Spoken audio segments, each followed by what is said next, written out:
Okay, welcome to another episode of Critical Weight Theory. And today we're going to be looking at rap history again. We're rewinding to 1987 this time, the year a West Coast rapper named Ice-T released Rhyme Pays and shook up the entire landscape of hip hop and ultimately made a major impact on popular music. It wasn't just an album, but sort of like a warning shot. This was gangster rap before the genre even had a name. So let's get into it. You have Rhyme Pays as a debut album by Ice-T, of course, released on July 28th of 1987 through Sire Records. So, it was a really interesting time for music because obviously this type of music was new. And to understand its impact, you've got to go back further, way back further in some ways, to the Watts riots of 1965. That event was a powder keg of racial tension and police brutality in Los Angeles. The smoke cleared, but the anger stayed, and Ice T grew up in that aftermath, and it shows in his lyrics. While New York still reigned as the epicenter of hip hop, Ice-T planted the West Coast flag with Rhyme Pays. The album didn't just represent LA, it sounded like LA, bright, raw, dangerous. And here's something wild. Rhyme Pays is said to be the first hip hop album to carry a parental advisory sticker. Yeah, I know there are some other people out there who say, no, this album was the first one, but I think Ice-T himself contends that this album was the first one. And maybe it's him kind of bragging about being a first, but it definitely was one of the first. And it wasn't the first to have explicit lyrics, of course. There were actually rock songs that had explicit lyrics, but it was the first where the label basically said, yeah, this might piss people off. And that sticker became a badge of honor for a whole generation of rappers. And of course, when it was applied to rock music, to rock bands as well. And I know that I, as a young lad, would sometimes be more interested in an album if it had that parental advisory sticker. I was like, oh, how could I get my hands on this? Of course, it was a dumb thing because not every album with a parental advisory sticker is a good one, of course, but it's part of the appeal of this type of music that it can shock people, or at least back then it was considered more shocking. So, this is it's reality rap. That's one of the appeals of this form of music. So, what did it actually sound like? Production wise, you had a fusion electro beats, funk samples, breakdance rhythms. The main architect behind the sound was Africa Islam. That's his name, or his moniker. He is an East Coast producer tied to the Universal Zulu Nation, and he helped give the album a sonic blueprint that was both familiar and futuristic.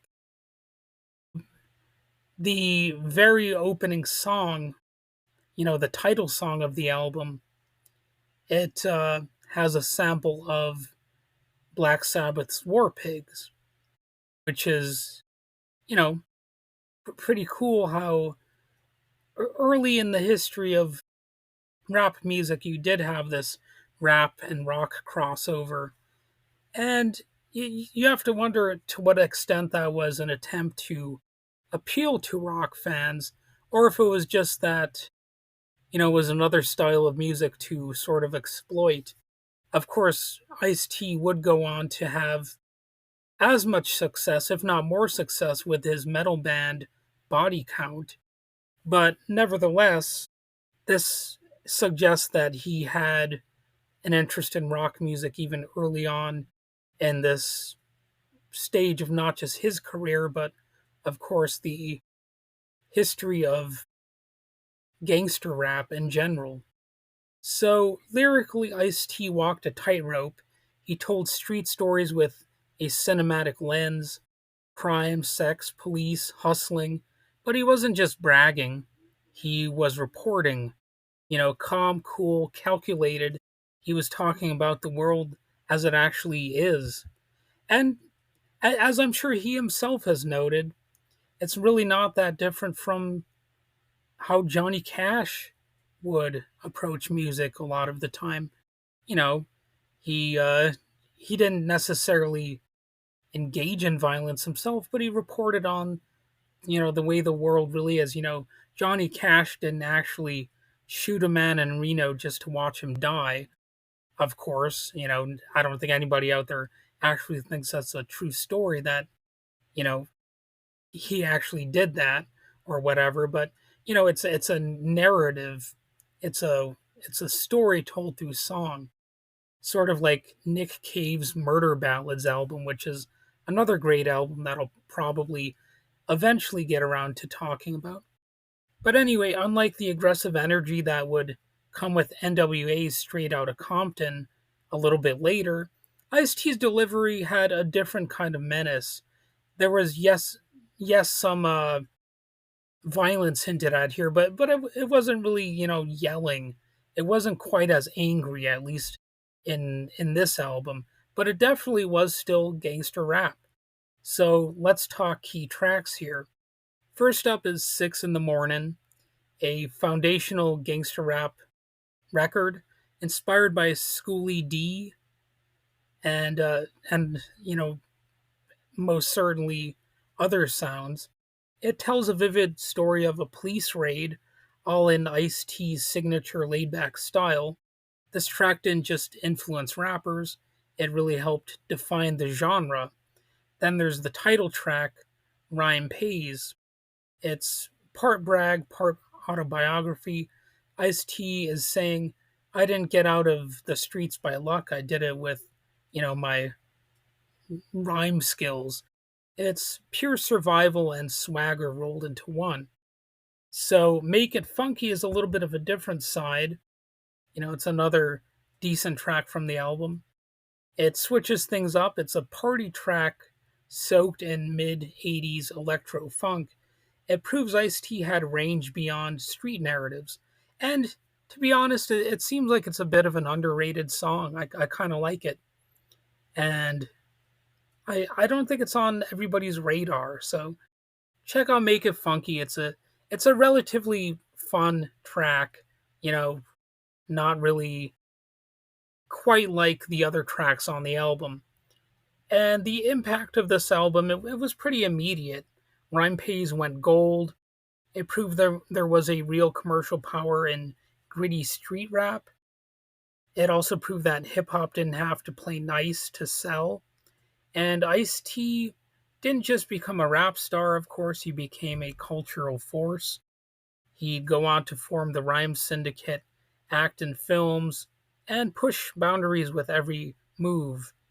And, of course, he plays a cop on TV and he appears in commercials, which, is also noteworthy, I suppose. And let's not forget, he wasn't all bluster.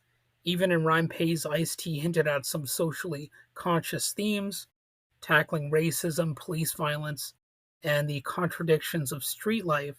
So that perspective would deepen over time, especially in the wake of cases like Rodney King's brutal beating in 1991. So yeah, Rhyme Pays wasn't just a debut, it was a statement. It was a warning of sorts, a door kicked open for the West Coast. And again, Make It Funky is actually a fun track. I would recommend it if you haven't heard it. Go ahead and check it out. And well, that's all it for this episode. If you liked this breakdown, I always have critics, no matter what I say or how I say it. There's always going to be somebody out there who's like, blah, blah, blah, blah, blah, blah. You didn't do this right or didn't say that, whatever. Um, but anyway, if you did like it, or even if you didn't, you could still subscribe, leave a review, click a like button, whatever. Just do it. And remember, before NWA shouted it, Ice-T reported it. So I'll catch you next time, and you have a fantastical day.